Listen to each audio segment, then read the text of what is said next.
하나님의 말씀이 영혼의 양식이라면 기도는 영혼의 호흡입니다. 하루의 시작을 말씀과 기도로 연다면 우리의 영혼은 날로 건강해질 것입니다.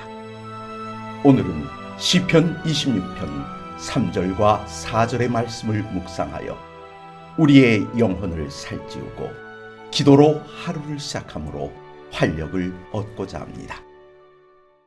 주의 인자하심이 내 목전에 있나이다.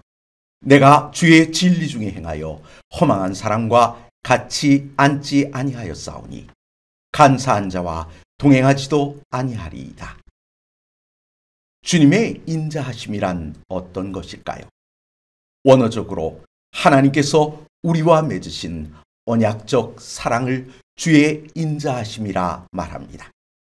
이는 우리가 그 언약을 깨뜨리지만 않는다면 하나님께서도 결코 깨뜨리지 아니하시고 설령 우리가 그 언약을 깨뜨린다 할지라도 오래 참고 기다리시며 회복시키시기 위해 독생자 예수님까지 내어주시는 그런 사랑을 말합니다.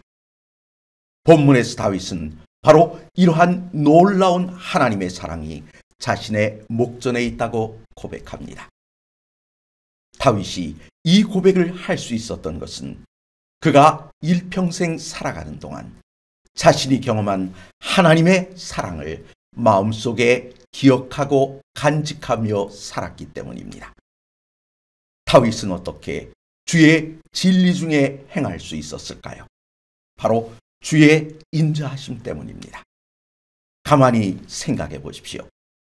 우리의 삶은 언제나 옳고 그름을 판단한 후 늘 바른 길로만 행하게 되던가요? 아니요. 잘못된 길인 줄 알면서도 어쩔 수 없다는 핑계를 입에 달고 살았던 날들의 연속이었던 것이 사실입니다.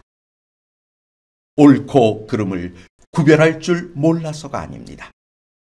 잘못된 길인 줄 알면서도 어쩔 수 없었다고 핑계하며 가고 있는 것이 우리의 현실입니다. 그런데 그런 우리가 진리 중에 행하고 있다면 어떻게 된 일일까요? 아마 분명히 우리의 의지가 초인적인 것으로 변했던지 아니면 어떤 강력한 능력에 붙잡혀 끌려가고 있는 거든지 둘 중 하나일 것입니다. 어떤 이유였든지 간에 우리가 진리 가운데 행한다면 세상은 우릴 무엇이라고 말할까요? 바울은 고린도 후서에서 이러한 상태를 바라보는 세상을 향해 다음과 같이 외칩니다. 우리가 만일 미쳤어도 하나님을 위한 것이요 정신이 온전하여도 너희를 위한 것이니 그리스도의 사랑이 우리를 강권하시도다 라고 말입니다. 무슨 말입니까? 우리가 세상 사람들과는 달리 인간의 죄된 의지를 따라 살지 않는 모습이 그들의 눈엔 미친 것으로 보였던 모양입니다. 그래서 바울은 우리를 미쳤다고 하는 자들에게 우리가 미쳤어도 하나님을 위하여 미친 것이라고 강변하고 있었던 것입니다. 다시 말해 미친 것 같아 보이는 우리의 모습은 알고 보면 우리가 주의 사랑에 사로잡혔기 때문이라는 것입니다. 솔직히 우리는 스스로 의를 행할 수 없습니다. 그래서 다윗처럼 주의 인자하심을 바라보며 살든지 바울처럼 그리스도의 사랑에 붙잡혀 살든지 둘 중 한 모습으로 살아야 하는 것입니다. 그렇게 할 때 우리는 허망한 사람, 즉 가치 없는 일을 행하는 자, 순간의 쾌락을 쫓아가는 자의 자리에 함께 앉지 않게 되는 것입니다. 뿐만 아니라 간사한 자, 즉 진리의 탈을 쓴 위선자와도 동행하지 않게 되는 것입니다.